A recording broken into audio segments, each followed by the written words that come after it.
Hello, and welcome to another episode of Solipsist Watched. I'm your host, the Social Solipsist, and this week I watched Barton Fink from 1991.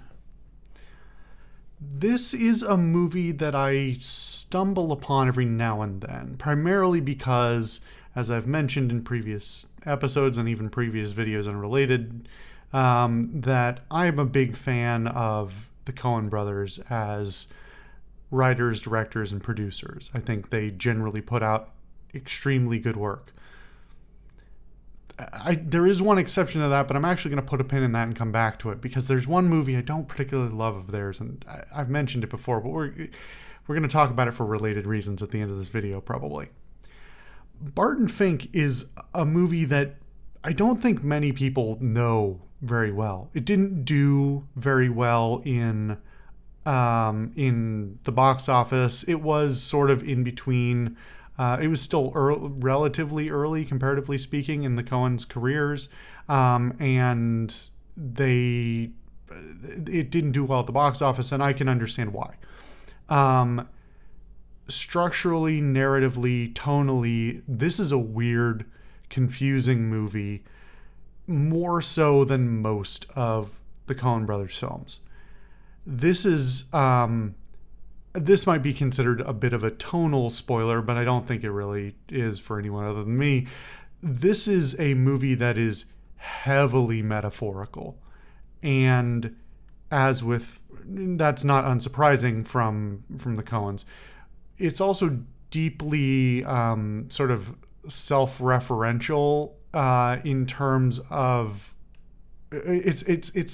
it's both self-referential and meta-commentary on the nature of writing and creative practices and working in any industry where an artistic work is monetized. It's also just about the suffering of creativity, the understanding of being saddled with either the want to be creative and the ability or inability to be, or the concept of creativity and no will to exercise it. This is a very, I don't want to say unapproachable movie, because in many ways it is very approachable. It couches all of its meta-narrative in a very familiar story or set of stories, set of characters and beats for the most part. And that is very deliberate. This movie on its face is full of scenes you've seen before in other films or in theater or something else. And that is, by all accounts, I think, intentional in order to deepen the sort of dissonance with the meta commentary about not being able to be creative. And as I skimmed, I'm led to believe that this was basically written by the Coens in a brief period while they were trying to write Miller's Crossing, where they were sort of struggling with writer's block and creative issues. And I think that makes so much sense thinking about what this film presents. On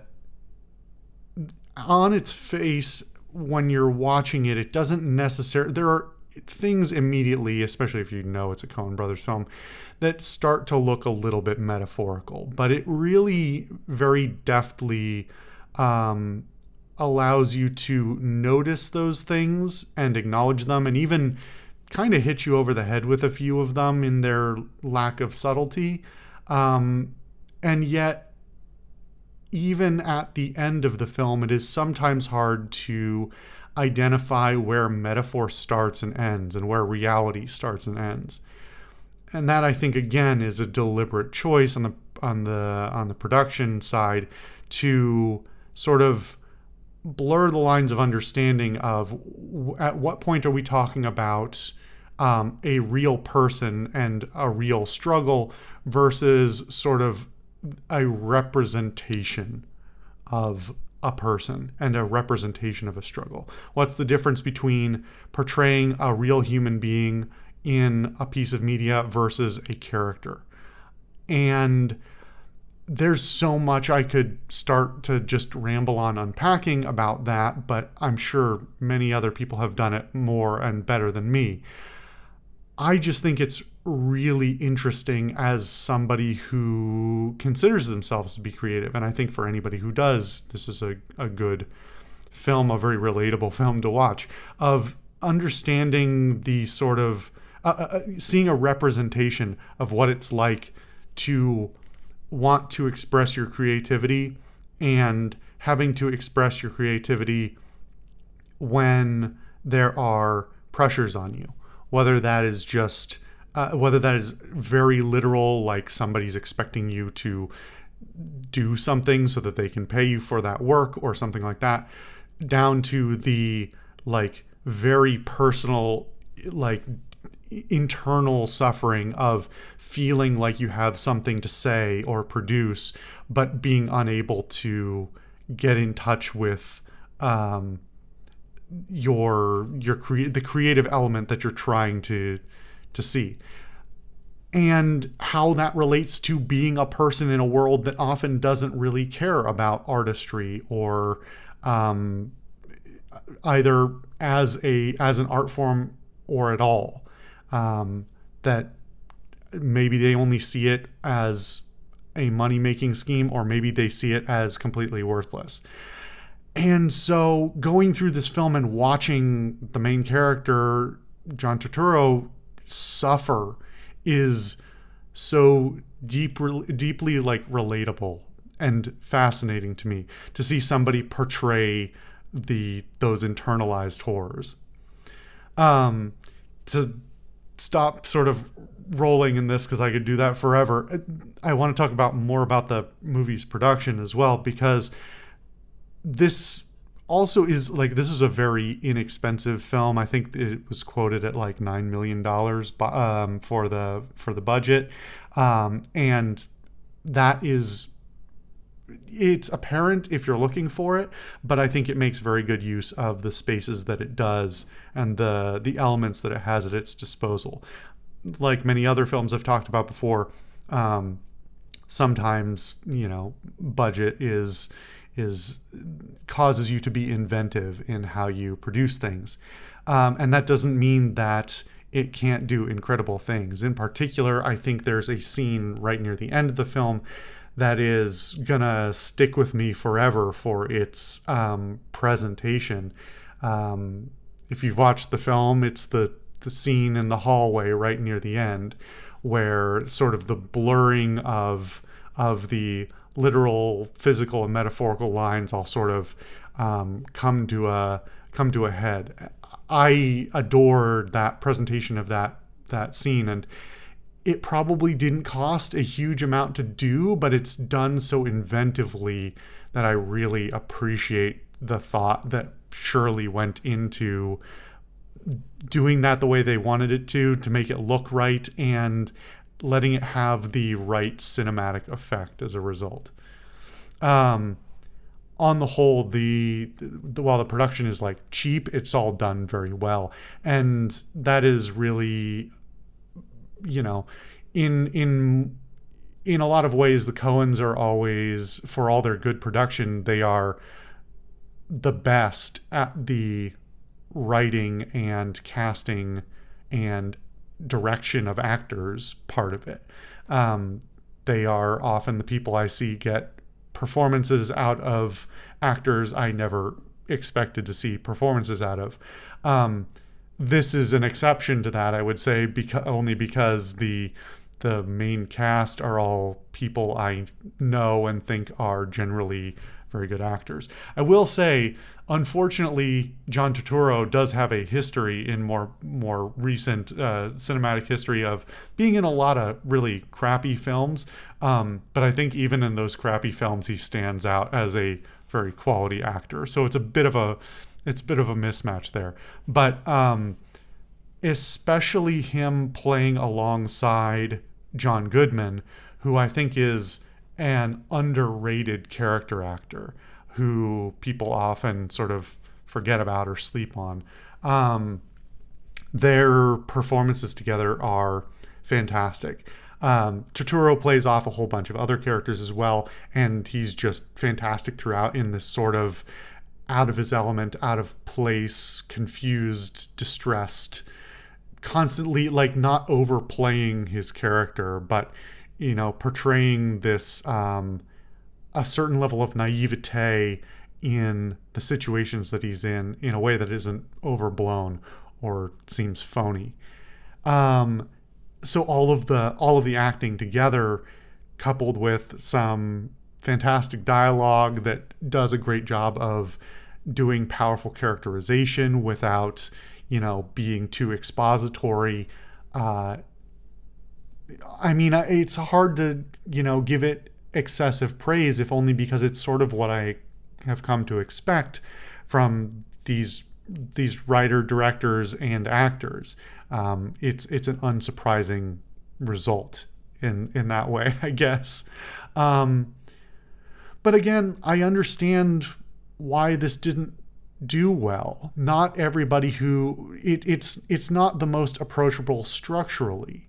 When the movie is so much more focused on its meta commentary, and that meta commentary itself is directed at a limited audience, who people who have, it's not unrelatable to other people, but certainly like this is a filmmaker's film, a writer's script, those terms that I kind of hate but are appropriate in this context of saying like this was made to be meta. This was made to be for the type of people who like the type of thing that it is and who produce the type of thing that it is.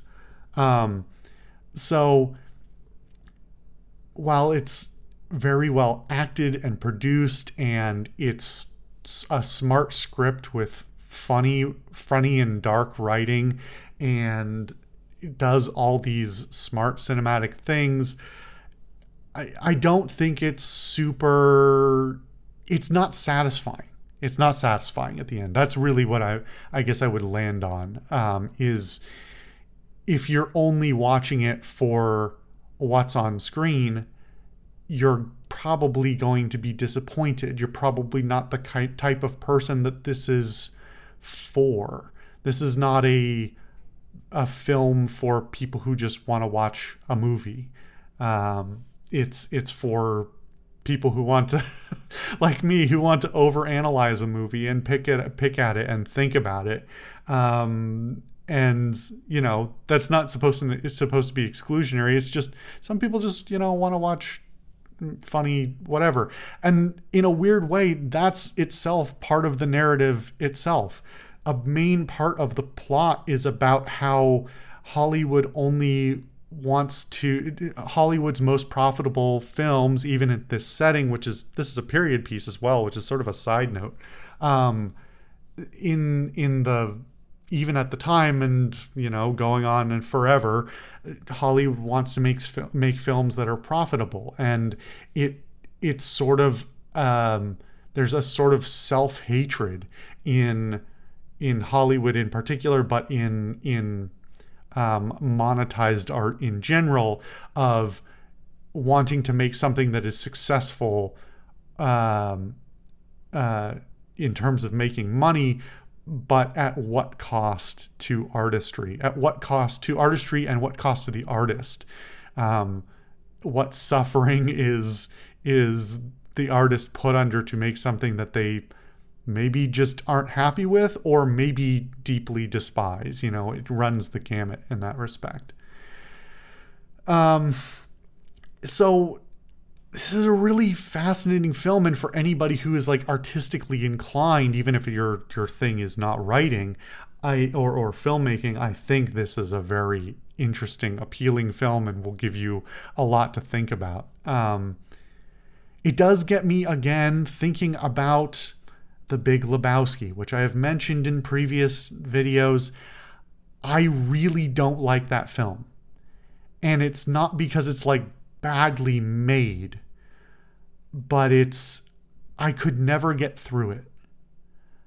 And it's been some years now since the last time I tried to touch it, and it might be time to try again. I still don't really know. I'm not going to make this a video about The Big Lebowski, I promise, but I just need to reflect on it. When the Coens make these movies that are so much about what's not on screen, they're so much about the undercurrent of their writing and the acting and what those things are representative of rather than what's directly on screen.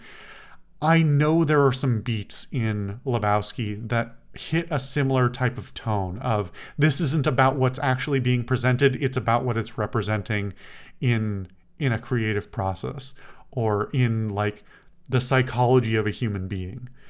And Barton Fink has given me a new appreciation for what that might look like in Big Lebowski. You know, now that I think about it, have I finished it to the end? I honestly don't even know if I have. I've tried so many times. Anyway, I know there's things in there, and maybe if I watch it from beginning to end again, I will get a story and a narrative and a characterization that I can truly appreciate and not come off, for whatever reason, frustrated. I'm not committing to doing that. I'm not committing to doing that on the channel either. If I do it, I'll see if I have something to say about it. And if I have something to say about it, it doesn't necessarily have to be positive. Maybe I'll make a video anyway. I don't know. I'm fascinated by the Coens. They are so unique even to this day. There are many who have tried to, in more modern times, be deeply influenced by them or directly ape their styles and interests. And I'm just constantly fascinated by them, and I need to catch up on other things in their library as well. I really like Barton Fink. I think it's fascinating, and while it's kind of not very approachable at times, I think if you're artistically inclined or just want something to think about a little bit, even if it's just like psychology, I think this is a fascinating film to watch. Anyway, thank you guys for watching another episode of Solipsist Watched. I've been your host, the Social Solipsist, and I'll see you guys next time.